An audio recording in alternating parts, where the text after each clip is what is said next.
Hello there. Welcome to Just the Discs. We talk about Blu-rays here, and today I have a little variety. I have a Western TV show from the late 50s, and I have a pre-code film. And we'll start with the Western TV show. This is a show that I had never heard of until this Warner Archive release, and this is a really nice Warner Archive release. I'll say up front, there's no extras on it, but this is a pretty cool show, and it's a complete series of COLT 45. This show, initially I was like, is this something I'm even aware of? And I started looking around online, and it's not really streaming anywhere, so this is one that I think was kind of unseen for a little while. I know that it's a show that was sort of produced because of the success of Warner Brothers TV shows like Cheyenne. And so in 1957, Warner Brothers Television premiered this movie, which I guess is a loose adaptation of the 1950 film, I want to say with Randolph Scott, and it's set in the 1870s American West. And it starred newcomer Wade Preston as Christopher Colt, a man working undercover on an assignment for the U.S. Army Intelligence Corps. And so, long unavailable, and it's all 67 episodes of the show, and they are making their home video debut, apparently, on this Blu-ray, and they are remastered from 4K scans of the original negatives, and they look great. They really do. This is a 1-3-3-1 show, so it's going to be a square show, but beautiful looking scans of these episodes. And yeah, this is just like a really interesting show. I'll talk about Wade Preston a little bit more in a second, but let's go through all this. So basically, it says, let's see. He's working undercover on a special assignment for the U.S. Army Intelligence Corps to combat the lawlessness on the young country's frontier, using the guise of a salesman for his family's arms manufacturing company. Colt travels alone. Have gun will travel. Bringing law to the dangerous West at the barrel of his family's signature weapon, the Colt 45. This action-packed series made Preston an instant TV favorite, and the series itself featured an impressive list of guest stars, including Dan Blocker, Peter Brown, Robert Conrad, Angie Dickinson, Troy Donahue, Alan Hale Jr., baseball legend Sandy Koufax, and future TV icons Leonard Nimoy and Adam West. During the series' third season, the character of Sam Colt Jr., portrayed by Donald May, was introduced as Christopher's cousin, taking on the family mantle to combat the nefarious villains and outlaws introduced in each episode. So this is 3 seasons worth, and I'll go through all 3 here. So you have 3 different cases, 10 discs, and these are, half an hour show, 25-minute shows, basically. They did a lot less commercials back then. So they're spreading the episodes out over a reasonable number of discs.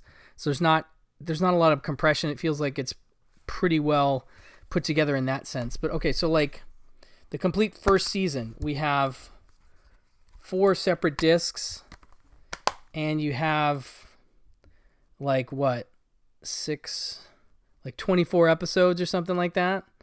And they give, what's really cool is they give the date, the air date for all the episodes, and then of course the titles and stuff like that. So, and then what's neat too is that the backs of these Blu-rays have a further detailed listing of, for instance, some guest stars that aren't listed on that back there. So this goes through the whole, on October 18th, 1957, they talk about the show again.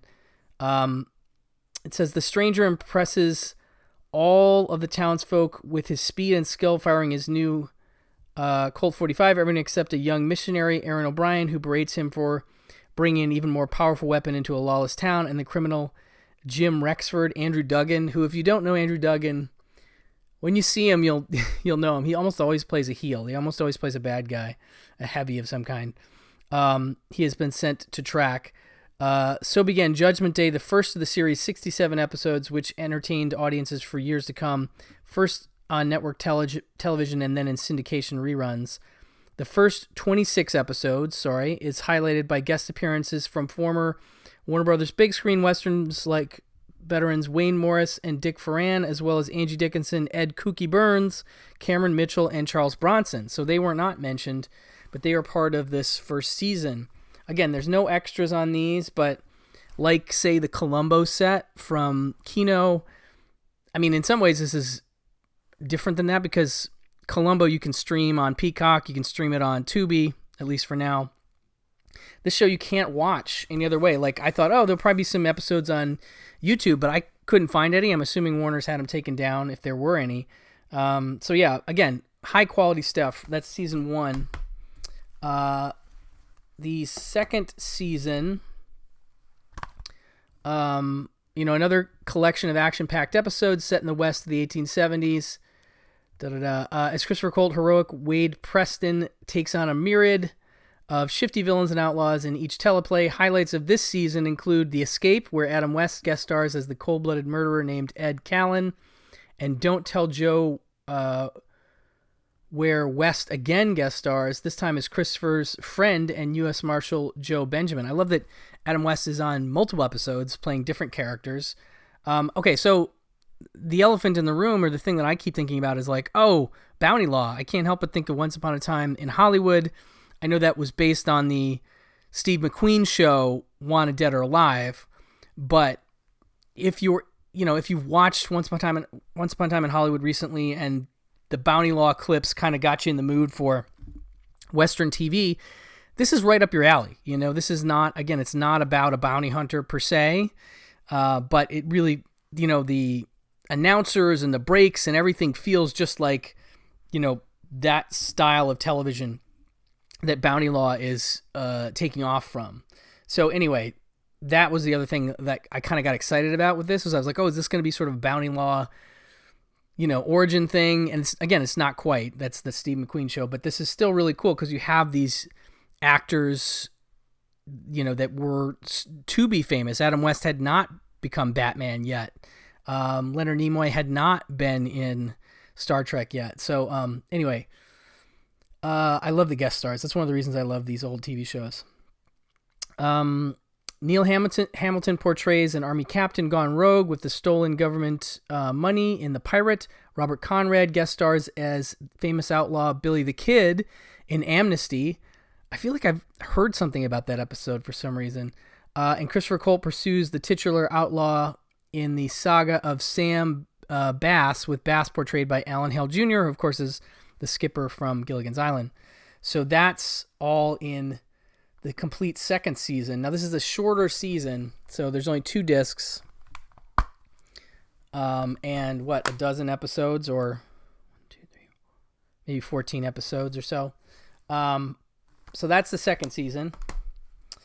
And then we have the complete third season, which is another 4-disc set. And this contains 28 exciting episodes with Wayne Preston leading the fight against lawlessness as Christopher Colt. I should say he doesn't have a mustache, at least in the first several episodes. I feel like he grows the mustache for the second season. Maybe he does at some point early or later in the run of the first season, because on the cover of the thing, he's got the mustache going. I actually like him better without the mustache. But the episode Alias Mr. Howard finds actor Donald May joining the cast as Christopher's cousin Sam Colt Jr. The 2 Colt cousins join forces in Phantom Trail, where they pretend to join opposite sides of the law to outwit a gang of vicious rustlers. Other highlights of this season include Adam West's return for a 3rd guest appearance, this time portraying the legendary Doc Holliday in The Devil's Godson, and Troy Donahue as a naive young bank employee fooled by outlaws in The Hothead. So very cool. If you're an Adam West fan, you get a lot of his stuff from this period. And I just like the idea of, in Once Upon a Time in Hollywood, you have a bunch of actors doing TV guest shots, and that was a big part of an actor's career in the 70s, especially some actors who had popularity in the 40s and the 50s, and then some young actors that are going to take off later. So anyway, it's a cool thing for that. And like I said, beautiful presentation, just a fun show, a really neat show, the complete series of Colt 45. So that's that. And then from Sony, we have this delightful pre-code called Cocktail Hour. And I'm a sucker for pre-code stuff. I think it's fascinating and enjoyable, and if you get the right one, pretty wild, in some ways. And this is somewhere kind of in the middle of that. And it's about a woman named Cynthia Warren, played by Bebe Daniels, who is sort of independently wealthy through her ability as an illustrator and a poster artist. And in the beginning, she's having a bunch of friends over, and there's some great... Well, she's just finishing up a sketch, but all these dudes are hanging around her house, and she's got a nice place, and they're having a cocktail, and somebody says something like... One of the guys says something like, "Oh, these cocktails are pretty strong," and she's like, "Dishwater. This is weak enough for a man." Just kind of a great setup for her character, who's very irreverent and just a lot of fun. But like Bebe Daniels, she would go on to be in things like, well, maybe this concurrently with this, she's in 42nd Street. Previous to this, she was in the 1931 version of The Maltese Falcon, where she plays Ruth Wonderly, which is basically, I think, the Mary Astor character from the 1941 version. She's in Counselor at Law, which actually I have right here. William Wyler, that's a Kino Blu-ray.